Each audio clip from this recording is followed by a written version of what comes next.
nongeye kunezererwa n'Imana kuba nongeye kubana namwe. Imana ibahereza umugisha. Muri kumwe n'umukozi w'Imana Munezero Jean Damascene uzwi ku izina ry'ivugabutumwa bitwa Manivuga.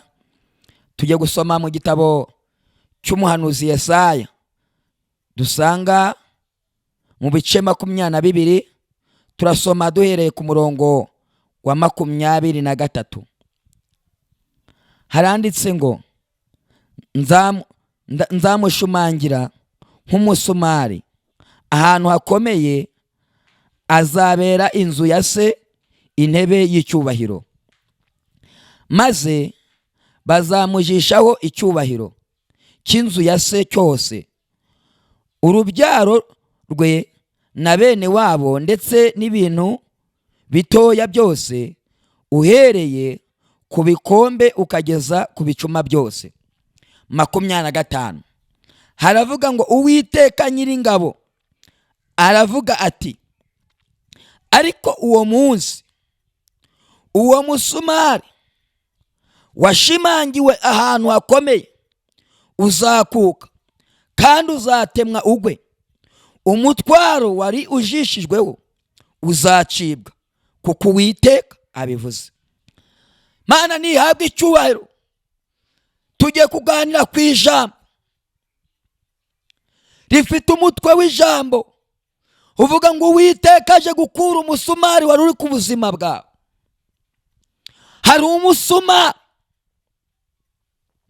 umaranye igihe kirekire kandi nta muntu n'umwe wabasha kuwukura kuri wowe usibye Imana yonyine.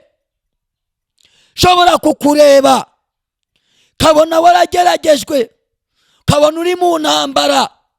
Mana nihabwe icyubahiro kazi kagukuraho umusumari. Rero Bibiliya itubwiye kuri umugabo witwa Yesu. Mwibuka ko mwari mu ishyamba ry'Getsemani yabuze ibyuya bivanzemo amaraso, ariko ngo icyo gihe cyari mu gihe ngo ndetse ngo abafarisayo n'abanditsi n'abatambyi bari baje kumufata, baramujyana bamubamba ku kintu bita umusaraba, bamuteraho umusumari. Mana nihabwe icyubahiro. Bibwiraga ko birangiye, bibwiraga ko ubuzima bw'ababufashe, ariko umva nkubwire, nta muntu uzavuguruza icyo Imana yavuze. Yesu yigeze yabwira intumwa, arazibwira ngo ni ngombwa ko umwana w'umuntu ababazwa, ariko nyuma yo kubabazwa nkinjira mu bwiza bwanjye. Birashoboka ko nawe urimo unkurikiranye, urimo unyura mu bintu bikomeye, urimo uranyura mu ntambara izo Yesu yanyuzemo. Haleluya. Uraca mu bigeragezo, abantu barakwanze, imiryango yaragutaye, bavandimwe bakuvuyeho, bene so barakuretse, ariko Imana ntabwo izakureka. Jambo ry'Imana ratubwiye ngo nzamushumangira umusumari, kandi ngo icyubahiro cy'Uwiteka kizaba kuri we, kandi ngo ibintu byose bizaba kuri we. Uyu yari Yesu mwene Dawidi, niwe wari ujishijweho icyubahiro, niwe wari ujishijweho uyu musumari, ariko icyubahiro cyari kiri muri we ubwo yari ari ku musaraba. Mwibuka igihe kimwe ari ku musaraba bamuteye imisumari, nk'umugabo umwe witwaga Pilato, haleluya, yandika ku rwandiko kuri we, harandika aravuga ngo uyu ni umwami w'Abayuda. Mwereka abafarisayo n'abanditsi n'abasadukayo ndetse n'abantu bashaka kugira ngo bamwicishe, baravuga ngo nimwandike ngo yigize umwami w'Abayuda. Pilato arababwira ngo icyo nanditse nacyanditse. Umva nkubwire mama, icyo Imana yanditse yaracyanditse. Yewe papa, icyo Imana yanditse yaracyanditse, nta muntu uzakivuguruza. Bwira abantu 3 muri kumwe ubabwire ngo bakwanga Imana yabimye password, yabimye umubare w'ibanga. Bazakurwanya ariko ntago bazagushobora. Yesaya 7:7 ngo imigambi yabo ntago izahama kandi ntago izasohora. Haleluya. bazakurwanya ariko ntago bazagushobora. Bateranira kuri Yesu, ndetse bamwe baraza bakaza bamucira mu macandwe, abandi bakamutera amacumu, bakavuga ngo wakizaga abandi ngaho niwikiza. Ariko Imana ishimwe, aho yari ari ku musaraba, yari ari ku isezerano, yari yavuganye n'intumwa yuko akwiriye kubabazwa akinjira mu bwiza bwe. Ndimo ndavugana nawe, urimo uranyura mu ntambara, urimo uraca mu bigeragezo, Mana nihabwe icyubahiro. Umva nkubwire, iyo diabete naho ni umusumari. Yewe wa mukobwa we, kuba urambagizwa ubukwe bukazaza buhera bupfa, ukaba ugeze mu myaka 35 ndetse baguhimbye amazina muri quartier, nuwo ni umusumari. Yewe wa mugabo, kuba waraguze iyo modoka, uyu munsi ukaba uhora mu igaraje, amafaranga umaze gutanga kuri iyo modoka yawe waguze, nuwo ni umusumari. Wa mubyeyi we washatse mu rugo rwawe, uyu munsi ukaba warabuze urubyaro, nuwo ni umusumari. Misumari ni myinshi. Yewe wa mumama we, kuba waramugaye ayo maguru, nuwo ni umusumari. Wa mucuruzi we, kuba ucuruza n'ibyeme, nuwo ni umusumari. Yewe wowe turimo tuvugana, we ndimo ndeba uri gukora mu isoko ugacuruza uhomba, nuwo ni umusumari. Wowe uribwa umugongo, nuwo ni umusumari. Mana nihabwe icyubahiro. Jambo riratubwiye, Yesaya 22:25, ngo uwo munsi, uyu munsi uwo musumari washimangiwe ahantu hakomeye uje gukuka, niko Uwiteka avuze. Kandi ngo umutwaro warujishijweho uzacibwa, kuko Uwiteka bivuze. Uwiteka Nyiringabo arirahiriye, ari mu ijuru, avuganye nawe ngo uwo musumari wari uri ku buzima bwawe, Imana ije kuwukura ku buzima bwawe. Uyu munsi Imana ikuye umusumari kugira ngo ugende ucuruza. Uyu munsi Imana ikuye umusumari kugira ngo nawe ugende ukora ubukwe. Imana ikuye umusumari kugira ngo iyo diabete, Imana igukurire umusumari. Mana nihabwe icyubahiro. Ujishwe n'umusumari w'ikigeragezo cy'icangiro, ni wowe abarozi bahora baroga, ni wowe wanzwe n'abaturanyi, nuwo ni umusumari. Misumari ni myinshi.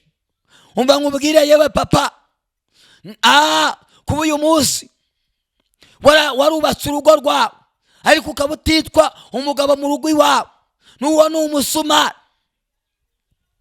Ariko umva nkubwire, icyo Imana intumye irambwiye ngo nkubwire, ngo uyu munsi Uwiteka Nyiringabo ari mu ijuru arirahiriye, aravuze ngo uwo musumari aje kuwukura.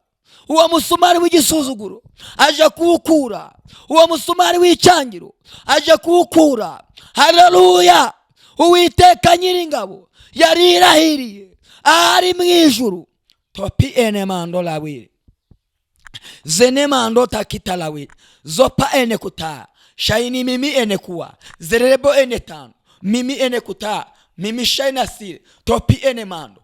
Haleluya!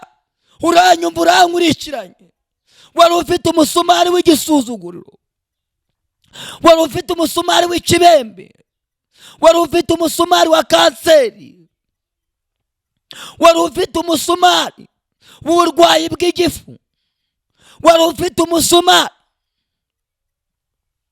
wo gutabwa n'imiryango, wari ufite umusumari wo guhora upfusha. Ariko umva uko Uwiteka avuze, umva uko Imana ivuganye nawe.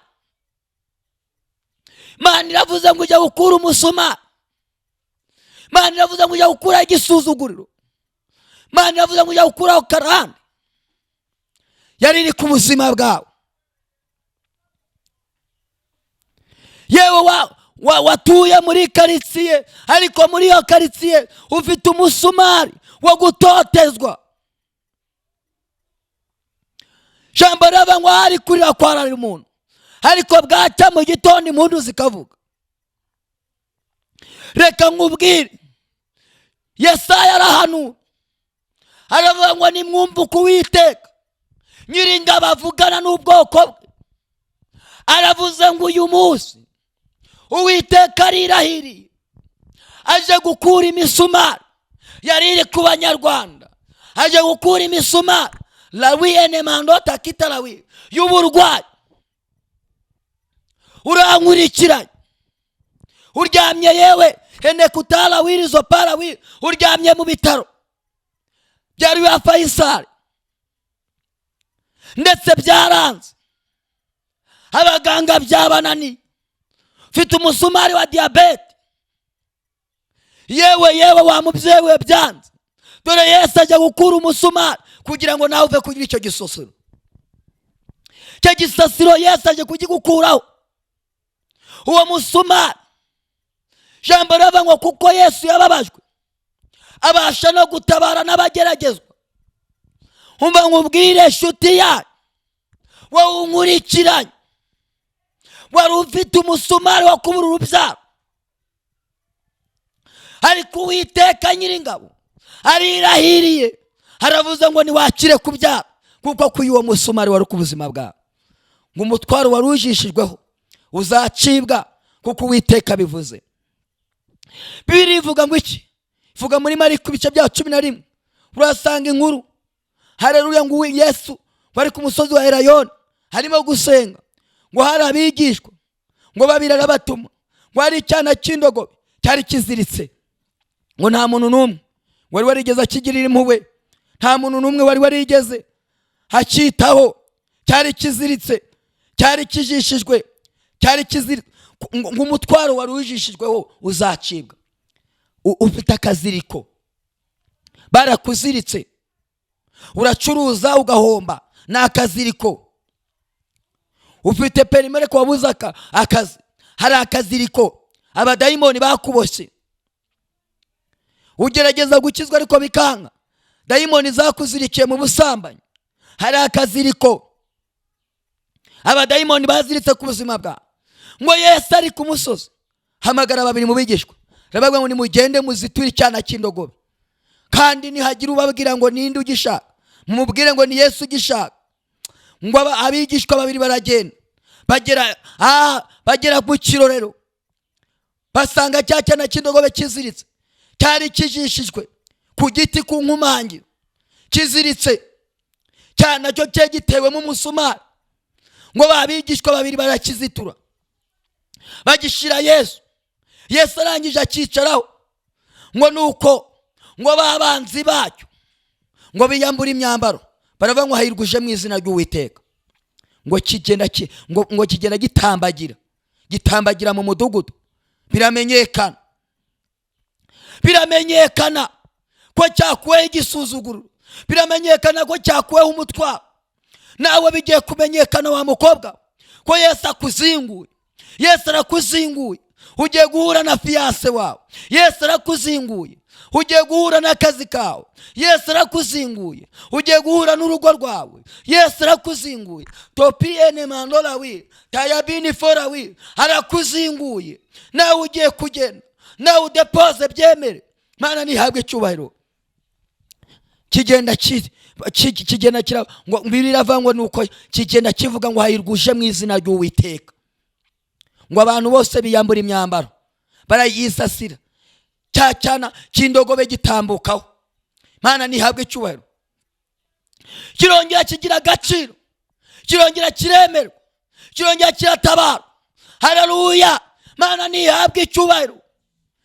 Birava mu gitabo cya Esiteri bice bya 6, ngo umwami abura ibitotsi. Ngo nuko muri iryo joro asanga Morodekayi ari we wamuburiye, ngo Hamani araza. Ngo umwami aramubaza ngo umwami akunze kuba bazajya bamugenza gute? Haleluya, Mana nihabwe icyubahiro. Ngo Hamani ahita yishira imbere, haravuga ngo nta wundi umwami akunda kubaha usibye ngewe. Mana nihabwe icyubahiro. Ngo bafata ifarashi y'umwami bayimushyireho, harongera bavuga ngo bafata umwambaro w'umwami bawumwambike. Ngo ariko ngo nuko umwami ategeka Hamani aramubwira ngo nugende ufate wa muyuda Moridekayi umaze igihe ku irembo, ugende umutambagize mu murwa. Mana nihabwe icyubahiro. Haleluya. Birabanywa nuko Hamani atambagiza Moridekayi, ngo nuko Hamani yazafata Moridekayi yamugeza ahantu hafi yo muri karitsiye yashaka kumukatana ahandi, ngo nuko Moridekayi akamubwira ati oya genda umanukane ungeze n'ahandi nahasebeye, no muri ya karitsiye narahasebeye, no muri wa rya soko narahasebeye, no kuri wa murenge narahasebeye, no ku karere narahasebeye. Haleluya. Mbese ahantu mu isinagogi hose hari abantu benshi, ngo nuko Hamani atambagiza Moridekayi, agenda amuvuga ngo nguyu umwami akunze kuba. Moridekayi yari atinze ku irembo, yari ari ku musumari w'ubukene asuzugurwa, musumari wo kuguma ku irembo. Nawe umva nkubwire, urankurikiranye, uri mu bihugu bitandukanye, uri i Burayi urankurikiranye, yewe uri muri Kenya urankurikiranye, lawi ene mandota ya bini forawi, uri mu Bugesera urankurikiranye, uri muri paruwasi ya Giti urankurikiranye, uri Batsinda urankurikiranye, uri mu Majyaruguru urankurikiranye, uri Nyabugogo urankurikiranye, uri mu mujyi wa Kigali urankurikiranye, topi ene mandola uri mu Majyaruguru, uri za Kinihira urankurikiranye, uri za Gisenyi. Umva nkubwire, Uwiteka Imana ya Isiraheli irambwiye ngo nkubwire, uwo musumari wari uri ku buzima bwawe, Uwiteka Nyiringabo arirahiriye ngo uyu munsi awukuyeho. Uyu munsi Uwiteka Nyiringabo agukureho karande, Uwiteka Nyiringabo agukije ubusambanyi, Uwiteka Nyiringabo agukije ubusinzi bwari ku buzima bwawe. Amateka arahindutse, karande zikuweho, intambara zikuweho, abarozi bakuweho. Ndabona Imana ikuraho umusumari kugira ngo nawe udepose byemere. Ndabona Imana ikuraho umusumari kugira ngo wubake kadastere byemere. Ndabona Imana ikuraho umusumari kugira ngo nawe wige amashuri. Ndabona Imana ikuraho umusumari. Imana yaje gukuraho umusumari ku bantu bayo. Mana nihabwe icyubahiro. Ndashaka kugira ngo aka kanya wari ufite umusumari uri ku buzima bwawe wakuzengereje, musumari w'inyatsi, musumari w'uburwayi, musumari wo kurwara kanseri, musumari wo kurwara sida, byarananiranye warivuje byaranze. Aka kanya nupfukama aho ngaho uri, dusengana Imana, Imana ikuraho umusumari, kuko Uwiteka Imana yambwiye ngo nkubwire, kuko uyu munsi yaje kugukiza uwo musumari. Urwaye igifu, nacyo ni umusumari. Izo mpyiko zana abaganga barazinana, nuwo ni umusumari. Yewe wa mugabo we, umva nkubwire, ayo maguru yawe arakurya, nuwo ni umusumari uri ku buzima bwawe. Ariko Yesu yarambiwe uwo musumari, nicyo gituma avuganye nawe, aravuze ngo uyu munsi Uwiteka Nyiringabo arirahiriye.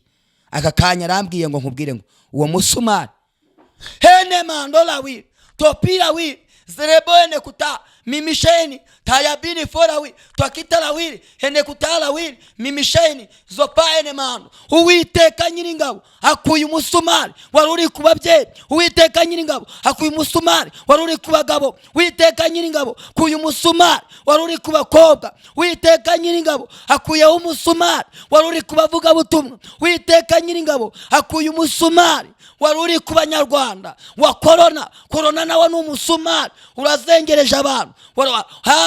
Ndetse abantu benshi babuze amahoro kubera iyi ndwara ya korona, nuwo ni umusumari. Ariko nimwumva Uwiteka avuganye nanjye, arambwiye ngo umusumari wazengereje abantu Uwiteka aje kuwukuraho kugira ngo babone amahoro, kugira ngo basinzire. Ntiwasinziraga, nta mahoro wari ufite. Umva icyo Uwiteka avuganye nawe uyu munsi, akuntumyeho. Hari hamwe waje gukuraho uwo musumari wari uri ku buzima bwawe. Kuri urwo rugo rwawe hari umusumari w'abarozi, Uwiteka bukuyeho mu izina rya Yesu.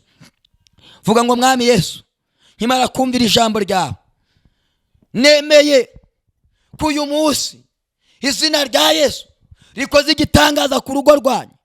Kandi aka kanya buri ndwara yose yari ku buzima bwanjye nitsindwe mu izina rya Yesu. Aka kanya ubutabazi bw'Imana nibugere ku bana banjye, nibugere ku mugore wanjye, nibugere ku miryango, nibugere ku aho mvuka mu izina rya Yesu. Buri musumari wose wari uboshe amaboko, wari uboshe amaguru, wari uboshe umutwe, nutsindwe mu izina rya Yesu. Ndagushimiye data, pfukama aho hantu ugeze, aho ngaho uri, aho uri gucururiza, nupfukame muri ibyo bintu. Aho ngaho uri gukorera, aho ngaho muri ibyo biro, nupfukama aho ngaho, kuko Uwiteka ambwiye ngo aje gukuraho uwo musumari wari warakunaniye, uwo musumari w'abakugambanira. Uwiteka aje kuwukuraho. Yewe pfukama aho ngaho, aho ngaho nkurikiranye, aho ngaho wicaye muri icyo gihugu cyo hanze, aho ngaho uri mu nyumva, ni ku Uwiteka arimo ambwira ngo nupfukama gukiza uwo musumari w'uwo mugongo urimo kurya, urimo wumva ijambo ry'Imana, urimo uraribwa uwo mugongo. Taya bini forawi, ndabona marayika arimo arambura ikiganza akora ku barwayi. Ndabona marayika arambura ikiganza akora enemando lawi ku muntu urwaye umutwe. Ndabona marayika arambura ikiganza akora ku bantu zopa enemando bari barwaye amaso. Ndabona abantu barimo bahumuka, ndabona abantu rarasi topi enemando binjira mu masezerano. Ndabona umuntu wari umaze igihe topi enemando lawi taya bini forawi adepoza byaranze. Imana irambye ngo imuhaye akazi. Mimi shaina si topi enekuta lalasi enema takitarawi shaina si. Ndabona umukobwa wari ugeze mu myaka lalasi enemano mu myaka 35. Imana imukorera ubukwe kuko igihe kiba cyageze. Haleluya. Kadusenga ni Mana, Mana data wa twese, Mana ya Isiraheli, Mana y'inyembaraga, Mana ivuga bikaba, Mana itegeka bigakomera. Sengeye abana bawe. Jambo ravuze ngo uyu munsi ukuyeho umusumari wari uri ku buzima bwabo. Abakobwa bakureho umusumari, ababyeyi bakureho umusumari, abapapa bakureho umusumari, abana bato bakureho umusumari. Iri jambo ryawe rirakiza, jambo ryawe rirabohora mu izina rya Yesu. Kuko wantumye ngo ngende mu mahanga yose, abo nzakiza ibyaha bazabibabarirwa, ngo kandi ngo turambike ibiganza ku barwayi ngo bazakira mu izina rya data wa twese, ndetse n'umwana wayo, ndetse n'umwuka wera. Ndategetse buri muntu wari wese urimo yumvira ijambo ry'Imana, iri jambo ry'Imana nimukoreho rikuraho kanseri. Iri jambo ry'Imana nirigende rikiza abarwayi. Iri jambo ry'Imana nirikiza abari muri Amerika. Iri jambo ry'Imana nirikize abantu bari muri Kenya. Iri jambo ry'Imana abari i Burundi nibabona ubutabazi bw'Imana. Buri musumari wose wari uri ku buzima bwabo nutsimbwe mu izina rya Yesu. Kakanya bakira ubutabazi. Ndagushimiye kubakije, ndagushimiye kubatabaye mu izina rya Yesu. Mwari muri kumwe na Evangeliste Munezero. Imana ibahereze umugisha. Amen.